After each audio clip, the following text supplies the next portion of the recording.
आइए जल्दी से एक बहुत परिचित दृष्टांत को हम देखेंगे। लूका 15 में कौन सा दृष्टांत है? ओके, लूका 15:11 से हम पढ़ेंगे 21 तक। लूका 15:11 से 21 तक। मैं हमेशा ऐसे सोचता हूं कि कई बार वचन पढ़ते ही परमेश्वर हमसे बात कर लेता है। तो बोलिए, प्रभु मुझसे बात करना करेगा, वो करेगा। जरूरी नहीं है कि यहां से मैं कुछ बोलूं तो ही समझ में आएगा। मुझसे ज्यादा परमेश्वर आपसे प्रेम करता है। उसको आपके बारे में चिंता है, उसने आपके लिए जान दी है।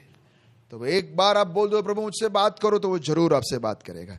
आमीन। तो पहले मैं पूरा एक बार पढ़ लेता हूं, फिर हम थोड़ा सा उसमें से देखेंगे। आप ध्यान देना, प्रभु आपसे बात करे। फिर उसने कहा, यीशु मसीह एक दृष्टांत दे रहा है। उसने कहा, किसी मनुष्य के 2 पुत्र थे। उनमें से छोटे ने पिता से कहा, हे पिता, संपत्ति में से जो भाग मेरा है वो मुझे दे दीजिए। उसने उनको अपनी संपत्ति बांट दी। और बहुत दिन ना बीते थे कि छोटा पुत्र सब कुछ इकट्ठा करके एक दूर देश को चला गया और वहां कुकर्म में अपनी संपत्ति उड़ा दी। जब वो सब कुछ खर्च कर चुका तो उस देश में बड़ा अकाल पड़ा और वो कंगाल हो गया। और वो देश के निवासियों में से एक के वहां गया। उसने उसे अपने खेतों में सूअर चराने के लिए भेजा। और वो चाहता था कि उन फलियों से जिन्हें सूअर खाते थे अपना पेट भरे, क्योंकि उसे कोई कुछ नहीं देता था। जब वो अपने आप में आया, तब ये इंपॉर्टेंट है, जब वो अपने आप में आया मतलब उसको जब एहसास हुआ, रियलाइज किया, तब कहने लगा कि मेरे पिता के कितने ही मजदूरों को भोजन से अधिक रोटी मिलती है और मैं यहां भूखा मर रहा हूं। मैं अब उठकर अपने पिता के पास जाऊंगा और उससे कहूंगा कि पिता, मैंने स्वर्ग के विरोध में और तेरी दृष्टि में पाप किया है। अब इस योग्य नहीं रहा कि तेरा पुत्र कहलाऊं। मुझे अपने एक मजदूर के समान रख ले। तब वो उठकर अपने पिता के पास चला। वो अभी दूर ही था कि उसके पिता ने उसे देखकर तरस खाया और दौड़कर उसे गले लगाया और बहुत चूमा।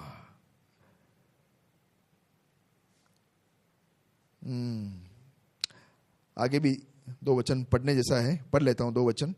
पुत्र ने उससे कहा, पिताजी, मैंने स्वर्ग के विरोध में और तेरी दृष्टि में पाप किया है और अब इस योग्य नहीं रहा कि तेरे पुत्र कहलाऊं। परंतु पिता ने अपने दासों से कहा, जट अच्छे से अच्छे वस्त्र निकालकर उसे पहनाओ और उसके हाथ में अंगूठी और पांवों में जूतियां पहनाओ और बड़ा भोज तैयार करो ताकि हम खाएं और आनंद मनाएं, क्योंकि ये इंपॉर्टेंट है। पढ़िए सब मेरे साथ। क्योंकि मेरा ये पुत्र मर गया था, फिर जी गया, खो गया था, अब मिल गया, और वो आनंद मनाने लगे। आमीन। कितने लोगों को प्रभु ने बात कर दी? हालेलुया कहेंगे।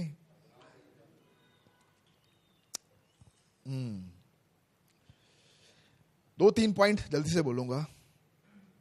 पहला, पुत्र होने का एक सौभाग्य।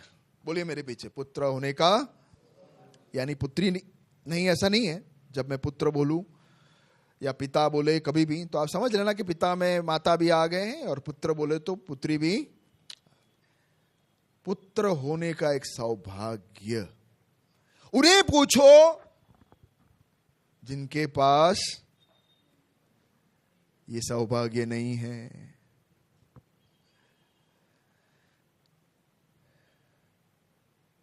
कितने लोगों को हमने देखा है जो रखड़ते रहते हैं, पता नहीं उनके कोई है या नहीं। कई बार मैं मेरे मन में ऐसा सोचता हूं, ये शिफा भी हो सकती थी। घबराहट होती है ना कभी कभी, किसी बच्चों को देखे, मेरी बच्ची भी हो सकती थी, पता नहीं कैसे भी घर से निकल गई तो क्या होता होगा उसका। शैरन भी हो सकती थी, अपने बच्चे हो सकते थे, तो ये किसी के बच्चे पता नहीं कौन क्या हो गया है, क्या हाल में है। वो दृश्य को आप देखिए, तब हमें एहसास होगा कि घर के अंदर पिता माता के साथ रहना सौभाग्य है।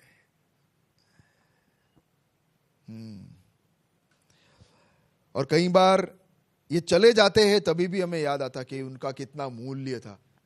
मेरे एक दोस्त हैं जिनकी माता अभी 2 साल होने आई है, गुजर गई है, फिर भी उनका रिंगटोन में वो गाना है, माँ का एक गाना है अच्छा सा, सुनते वो बजता है तो मैं बोलता हूँ उठा मत यार, थोड़ी देर सुनने दे।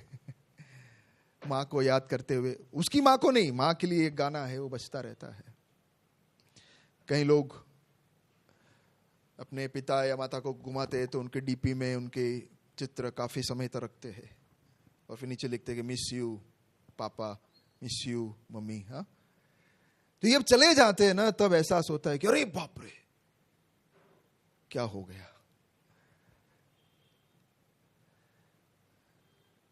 हमारे स्कूल में भी बच्चे आते हैं ना, छोटे बच्चों का स्कूल है, तो माँ बाप छोड़कर जाते हैं तो बिलक बिलक कर रोते हैं। फिर हम उनको कुछ देते हैं, खिलाते हैं तो 2 मिनट के लिए, फिर वो एक 2 मिनट के लिए होता है, फिर वापस याद आता है। ऐसा रोया कभी शरण आपने? सॉरी यारुन, नहीं कभी नहीं रोए? अरे वाह क्या बात है। श्रेष्ठ रोया है, कहाँ गया श्रेष्ठ? खाना खाने गए, अच्छा अच्छा, ब्रेक है उनका। पर हम जानते हैं कि मां बाप से अलग होना, लेकिन यहां पे हम देखें दूसरे वचन की ओर आए, छोटे ने पिता से कहा, हे पिता, संपत्ति में से जो भाग मेरा है वो मुझे दे दे। बड़ा अजीब है किसका? ये बेटा क्या बोल रहा है? ये तो इंडिया है इसलिए अच्छा है। अमेरिका का रूल पता है आपको? कितने लोगों को पता है अमेरिका में या बड़े बड़े देशों में क्या चलता है? माँ बाप का धन अपने पास ही रहता है, काय को दूं? 18 साल का तो जा कमा अभी और जी, ये पैसा मेरा है। फिर बच्चा बोलता है दो ना यार, दो ना, ठीक है ये ले 10 लाख लोन में। जब कमाएगा तो वापस दे देना, ये मेरे और तेरी मम्मी का है, हम घूमेंगे। इसलिए ना वो गोरे लोग, फिर आप देखोगे ना तो यूं क्रूज में चले जाएंगे, शिप में चले जाएंगे, इधर जाएंगे उधर जाएंगे, सब जगह घूमते हैं। अरे हमारा पैसा है हम उड़ाएंगे यार। बच्चे कमाए, मेहनत करें, मैंने कमाया मैंने खाया, अब मेरे बच्चे मेहनत करेंगे। सही है, ऐसा होना चाहिए इंडिया में। आप देख रहे, पता नहीं क्या होना चाहिए, आप जो बोलो। बच्चे क्या चाहेंगे? मिले। माँ बाप क्या चाहेंगे? मेरे पास रह तो अच्छा है। पर जो भी हो, आप समझो, लेकिन यहां पे इस एक्चुअली हक नहीं है बच्चों का। माँ बाप जब तक ना दे तब तक बच्चों के ऊपर हक इस धन का आता ही नहीं है। लेकिन ये मांग कैसे रहा है कि जो मेरे हिस्से में आता है दे दे, तो बेचारा अच्छा बाप है। ये बोल क्या रहा है पता है? तू मेरे लिए मर चुका है, अब दे दे मेरी संपत्ति। जीते जी बाप को मारकर पैसा ले जा रहा है। क्यों? पॉइंट ये नहीं कि पैसा लेके गया, अभी वो आगे हम देखते हैं कि वापस भी आया तो पिता ने तो वापस दिया, लेकिन ये क्या सोच क्यों रहा है? इसका सोच क्या था? ये घर से निकला क्यों? पिता को छोड़कर गया क्यों? क्या लगा आपको? क्या लग रहा है?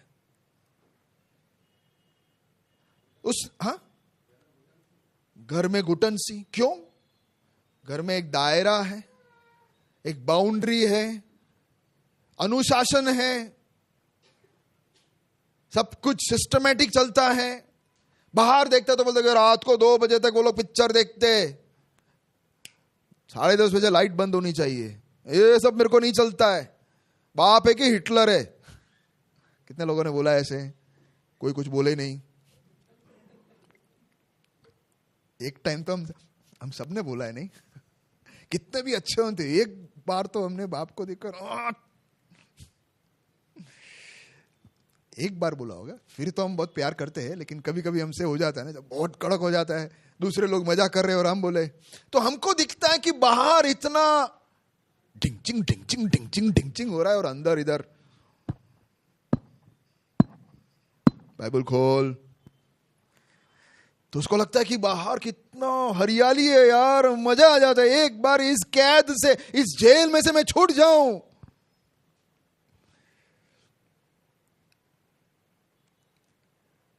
लेकिन उसे पता नहीं चलता है जब तक वो जाके खड्डे में गिरता नहीं। अपने बाप का वो प्रेम वो कड़कता में भी छलकता है, और अनुशासन में भी वो चाहता है कि मेरा बच्चा सेफ रहे।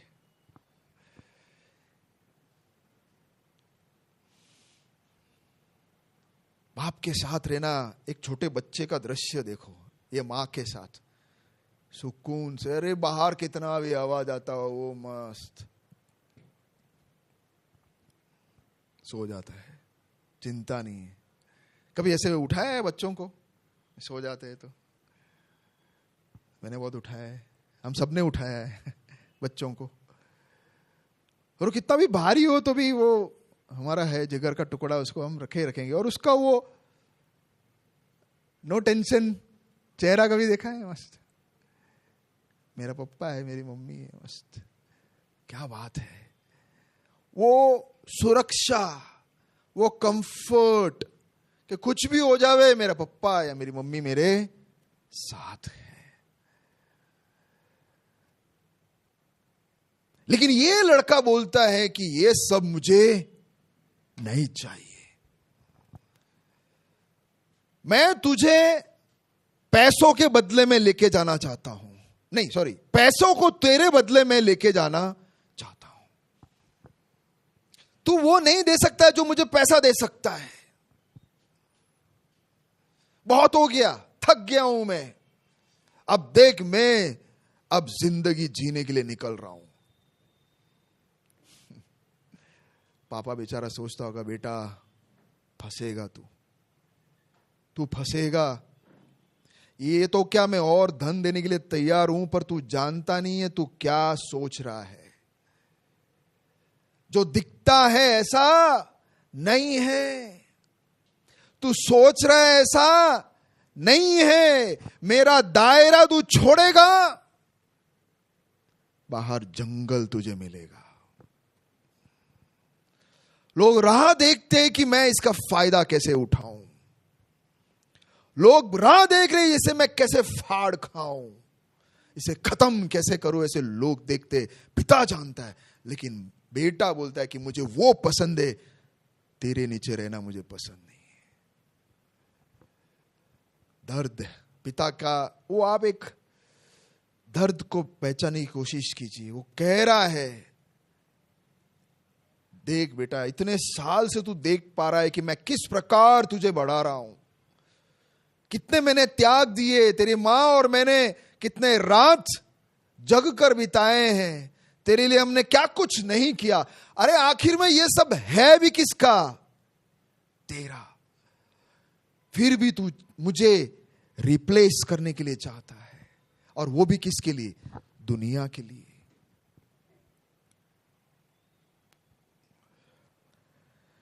अब यहां पे है ना, आपको देखने जैसी बात यह है कि चाहिए तो पिता बोल सकता था कि 1 फूटी कौड़ी मैं नहीं दूंगा। बोल सकता है कि नहीं बोल सकता? बोल सकता है। लेकिन कई बार ना, हम ये जो मुफ्त में मिलता है या ऐसे सहज में मिलता है ना, उन बातों का अहमियत नहीं जानते तब तक, जब तक वो ना हमारे हाथ से चला नहीं जाता है।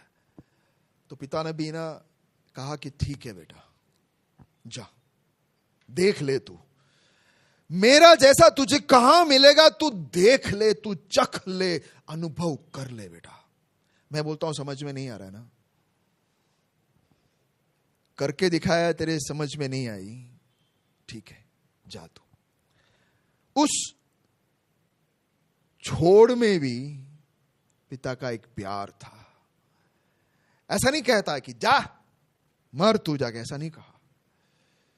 दर्द से वो जानता है कि जैसे उसके दिल को दो टुकड़े ना कर दिया हो। वो जानता है कि अब ये ठोकर खाएगा, ये जानता है अच्छी तरह कि ये गिरेगा, वो जानता है अच्छी तरह लोग इसे गेंद की तरह लात मारकर इधर से उधर, उधर से इधर फेंकने वाले हैं।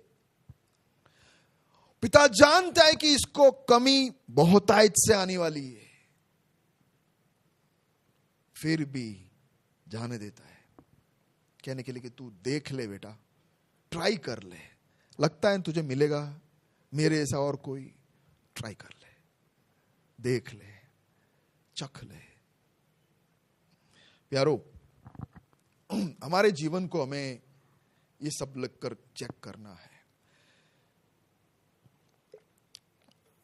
स्वर्गीय नहीं, पृथ्वी का जो पिता है वो एक हद तक ये सब करता है, लेकिन मैं अक्सर एक बात को बताता हूं कि परमेश्वर को देखना है तो पृथ्वी के इस परिवार को, माता पिता को हल्का सा हम देखेंगे तो उसका झलक हमें दिखेगा। सेम टू सेम तो नहीं बोल सकते हैं, उसे लाख गुना ज्यादा कर दो तब उसका हल्का झलक फिर परमेश्वर का देखने को मिलता है। तो कहना यह चाह रहा हूं कि आज हमारे जीवन के अंदर क्या बीत रही है, आप चेक कर लीजिए। बहुत सिंपल है चेक करना, टेस्ट करना। क्या मैं सुरक्षित महसूस करता हूं, तो उसका मतलब मैं घर के अंदर पिता के साथ हूं। कल के बारे में मुझे चिंता नहीं है, घबराहट नहीं है, उसका मतलब मैं उस छोटे बच्चे के जैसे, तूफान हो रहा है लेकिन मुझे सोने दो। और अगर नहीं है, कल के बारे में घबराहट हो रही है, डर लग रहा है, कल क्या होगा, अगर ऐसे एक हाल में से अगर आप जा रहे हो तो आप सोच लीजिए कि आप पिता के साथ हो या उससे अलग हो। आपको ऐसा लग रहा है कि मुझे कोई कुछ पूछ नहीं रहा है, आप भीड़ में हो, लोगों के बीच में हो, फिर भी अकेला महसूस कर रहे हो, तो उसका मतलब आप वो पिता के दायरे से अलग हो गए हो, उस परमेश्वर के प्रेम से वंचित हो।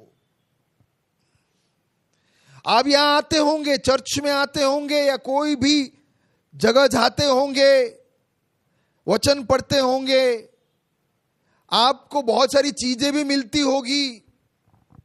वो जो लड़का गया जिस जगह में, वहां पे सब ऐश और आराम सब कुछ कर रहे, वहां पे ड्रग्स मिलता है, दारू मिलती है, सब अय्याशियां वहां हो रही है।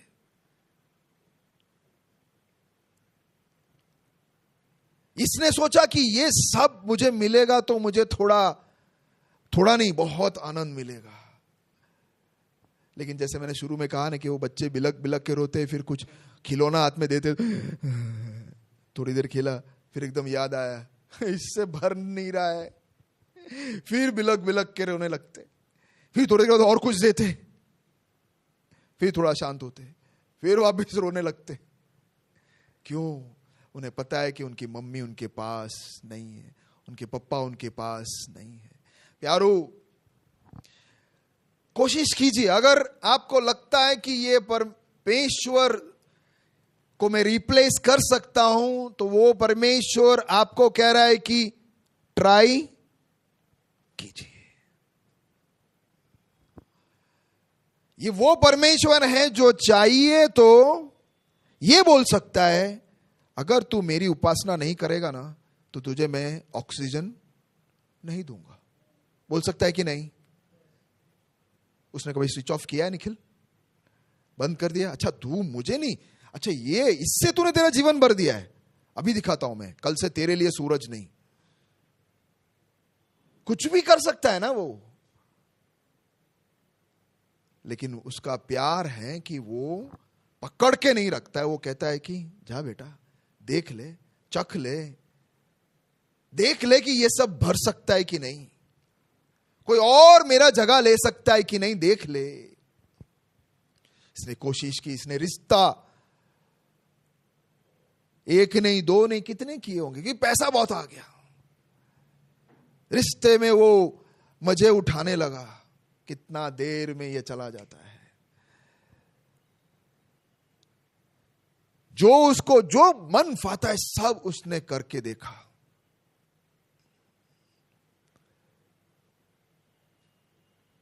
फिर एक दिन आता है, बोलिए मेरे पीछे, एक दिन आता है, बोलो एक दिन आता है जहां पर सब कुछ रुक जाता है।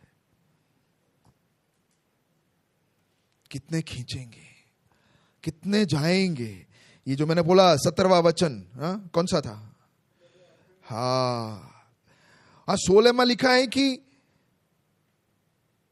वो चाहता था कि उन फलियों से जिन्हें सूअर खाते थे अपना पेट भरे, क्योंकि उसे कोई कुछ देता भी नहीं था। वो देने वाला उनके जीवन से चला गया। प्यारो चीज नहीं, मतलब वो पिता अगर साथ में है तो ये चीज उसे चाहने की भी जरूरत नहीं होती। वाह, आप सोचिए, जैसे पिता साथ में है तो उसे सुरक्षा मांगने की जरूरत नहीं है, खाना मांगने की जरूरत नहीं है, मुझे बचाओ करके चिल्लाने की जरूरत नहीं है। वो सब अपने आप पिता के साथ आ जाता है। तो पिता के साथ जो चीज आता है उसे उसने पकड़ने की कोशिश की और पिता को छोड़ने की कोशिश की। कहां से आएगा? जैसे कई बच्चों को हम क्रीम वाला बिस्किट देते तो क्या करते हैं? क्रीम खा के बिस्किट वापस रख देते। अब एक एक बिस्किट को ये क्या हो गया, अंदर से कहां चला गया? वो पैसा चला गया, वो आशीष चली गई, वो नौकरी चली गई, वो सब अंदर से ले लिया। लेकिन पिता नहीं चाहिए। प्यारो एक बात समझ लीजिए, पिता नहीं तो जीवन ही जैसे समाप्त। वो नहीं है तो हम अंधेरे में हैं।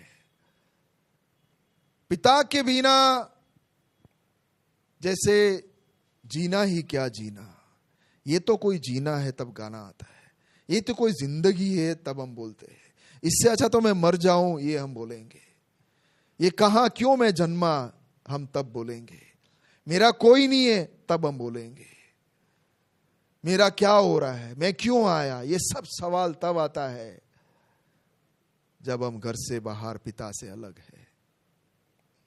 प्यारो जल्दी से 17वां वचन में फिर उसने लिखा है सुंदर, जब वो अपने में आया, एक एहसास। प्यारो ये हर एक के जिंदगी में होना जरूरी है। एहसास, बोलिए एहसास। आपे में आना, दिमाग ठिकाने में आना कि ये सब प्राप्त किया लेकिन अंदर जो मुझे चाहिए ना वो नहीं है। आपने वो गेम देखा है, जिक्सॉ पजल बोलते हैं, एक पिक्चर मैंने आपको भेजा था अरुण। ऐसे ऐसे अलग अलग अलग चित्र डालना होता है, छोटे छोटे टुकड़े होते हैं, उस सबको मिलाएंगे तो बड़ा चित्र बन जाता है। और इसके बीच में अगर एक चित्र गायब है और वो गुम गया तो फिर वो चित्र के अलावा और कुछ भी वहां जगह ले सकता है। दुनिया में वो पीस के अलावा और कुछ भी वहां डालो, हाँ देखो, वो जब तक नहीं आएगा ना, पेप्सी डाल दो, लड़की को बिठा दो, नौकरी को बिठा दो, पैसे रख दो, ऐसे यूं फ्रस्ट्रेशन फील होगा ना। एक दारू का बॉटल रखते हुए देखने में अच्छा होगा, लेकिन अंदर पता है यार ये सही नहीं है। इधर पैसे का गठड़ी वहां फिट करके रख दो, आपको थोड़ा यूं आई एम समथिंग फीलिंग आएगा, लेकिन अंदर पता है कि ये यहां फिट नहीं होता है। अच्छा बॉयफ्रेंड या गर्लफ्रेंड मिल जावे, मजा आता होगा थोड़े समय के लिए, पर तुम्हें पता है कि ये इधर फिट नहीं होता है। प्यारो, हमारे हृदय के अंदर परमेश्वर ने एक ईश्वर के रूप में जगह रखा है। बोलिए, इधर है ईश्वर के रूप में एक जगह। इसको हम कितना भी भरने की कोशिश करेंगे वो कभी नहीं भरेगा। जब कब भरेगा वो, तब वो ईश्वर खुद हम उधर नहीं आते। आखिर में बंद करने से पहले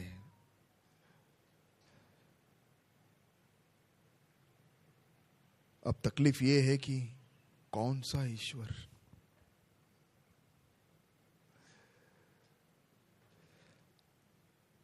बाईसवां वचन पढ़े, हाँ 21 से हम पढ़ेंगे।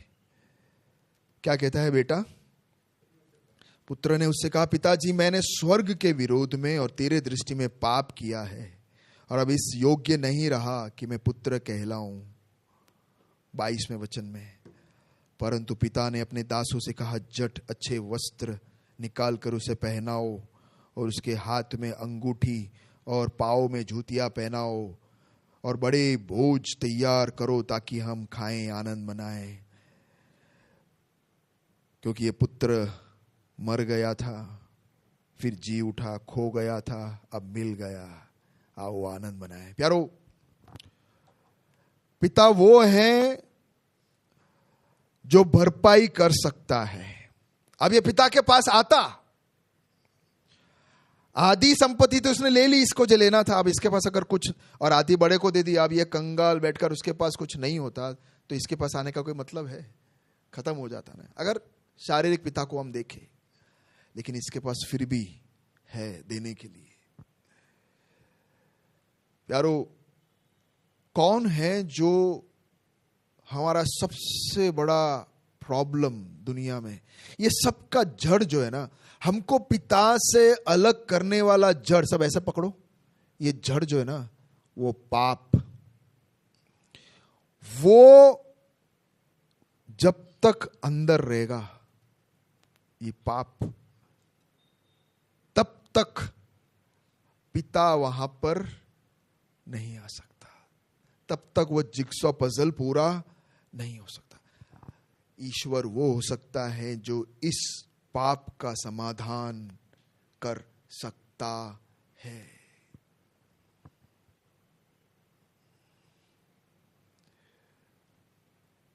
प्रभु यीशु मसीह 2025 साल पहले ईसाई धर्म बनाने के लिए नहीं आया। धर्म तो इंसान बनाते हैं, और धर्म का कोई जरूरत इंसान को असल में नहीं है। धर्म फूट मार काट के अलावा कुछ नहीं देता। इंसान को जरूरत है खोए हुए वो पिता का।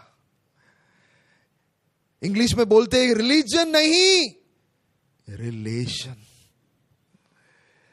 एक बच्चे को आप पूछ के देखिए, श्रेष्ठ बाहर बैठा है, अगर उसको पूछूं कि बेटा तुझे मैं अच्छा घर दूंगा, टीवी दूंगा, फ्रिज दूंगा, फ्रिज के अंदर खाना दूंगा, लेकिन मां बाप तेरे साथ नहीं रहेंगे, तो वो क्या बोलेगा? क्या बोलेंगे? मुझे ये कुछ नहीं चाहिए, मेरे पप्पा, मुझे मम्मी चाहिए मुझे। प्यारो, आज वो पाप जो सारी वस्तुओं को पकड़ लो, वो पाप एक जरिया है, जिसको पाप वो चीज है जो हमको पिता से दूर रखता है। उसका क्या? मानो दलदल के जैसे हम पाप एक दलदल के समान है, हम फंसते जा रहे हैं लेकिन निकल नहीं पा रहे। अंदर दलदल में हम मोबाइल लेटेस्ट लेके भी क्या करना है भाई? अब जहां मैं नीचे रहा हूं तो ये लेटेस्ट मोबाइल करूंगा क्या? दलदल के अंदर गर्लफ्रेंड बैठी है तो भी करना क्या है, दोनों साथ में ही तो जा रहे हैं नीचे। बैंक में करोड़ों रुपया डालने के बाद भी दलदल में हूं तो मुझे क्या करना है भाई, मैं तो जा रहा हूं तो नीचे ना,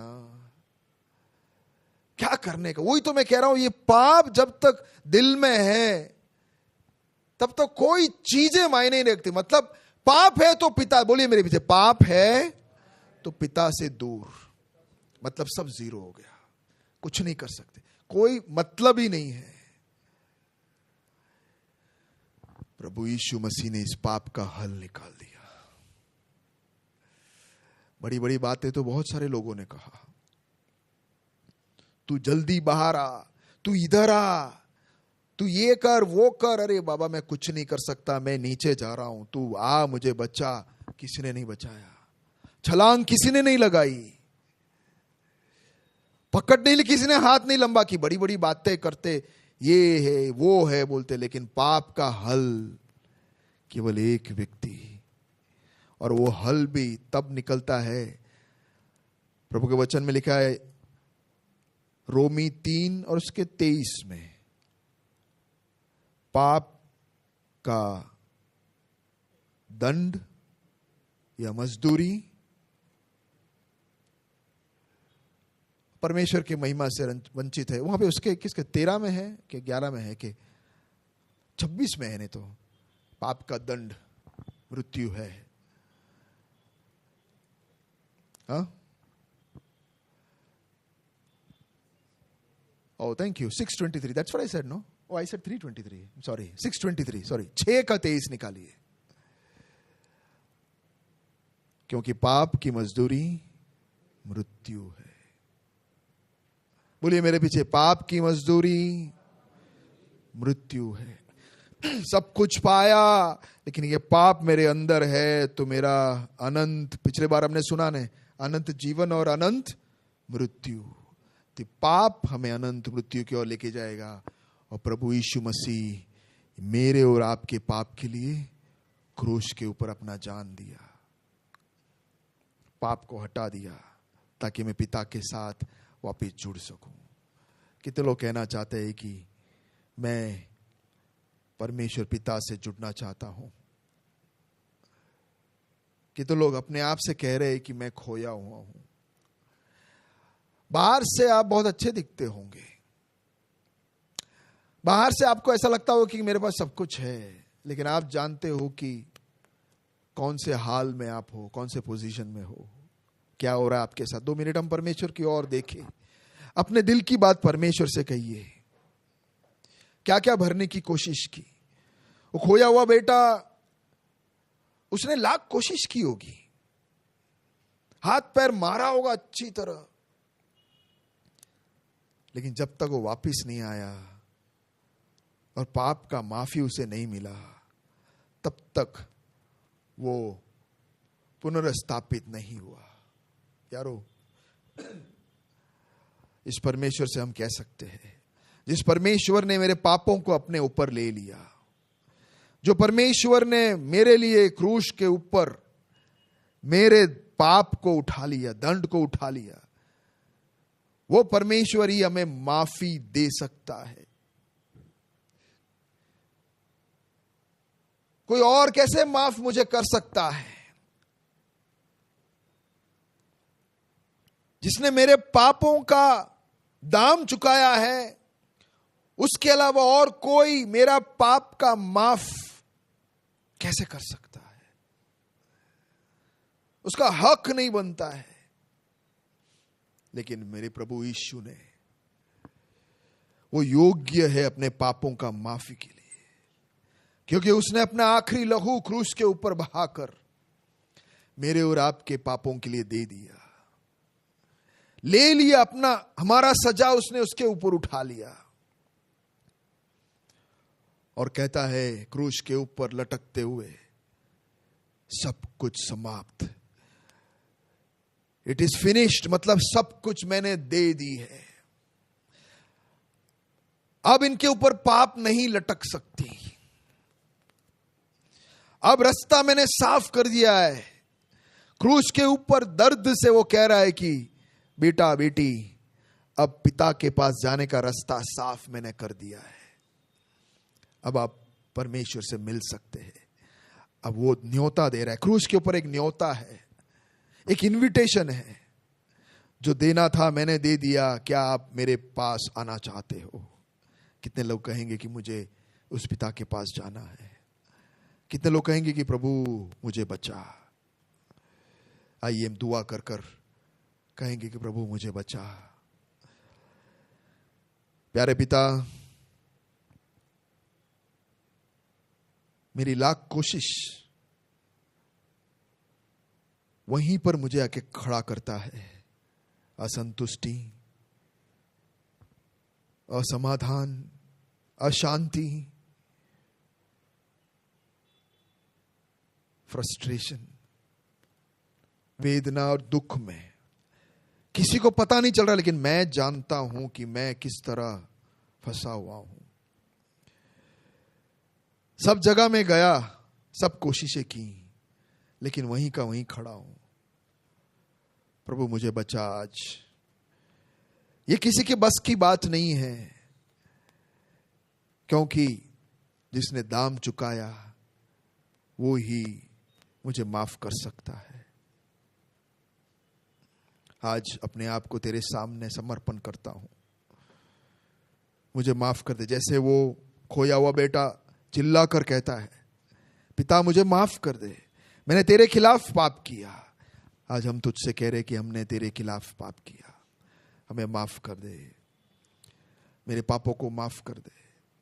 मैं वापस तेरे साथ जुड़ना चाहता हूं, वापस मैं जीवन की ओर आना चाहता हूं, वापस मैं अनंत जीवन प्राप्त करना चाहता हूं, वापस मैं वो संतुष्टि, वो शांति, वो भरपूरी को अनुभव करना चाहता हूं जो तेरे ओर से ही आता है।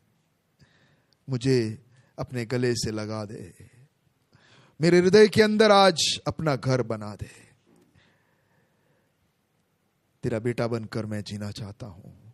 अपने आप को तेरे हाथों में देते हुए मेरे पापों को माफ किया, अपने गले से लगाकर मुझे पुत्र बनाया, इसलिए धन्यवाद बोलते हुए ये प्रार्थना मेरे लिए क्रूस पर जान देने वाला प्रभु यीशु मसीह के नाम से मांगता हूं। सुन ग्रहण कर पिता, आमीन।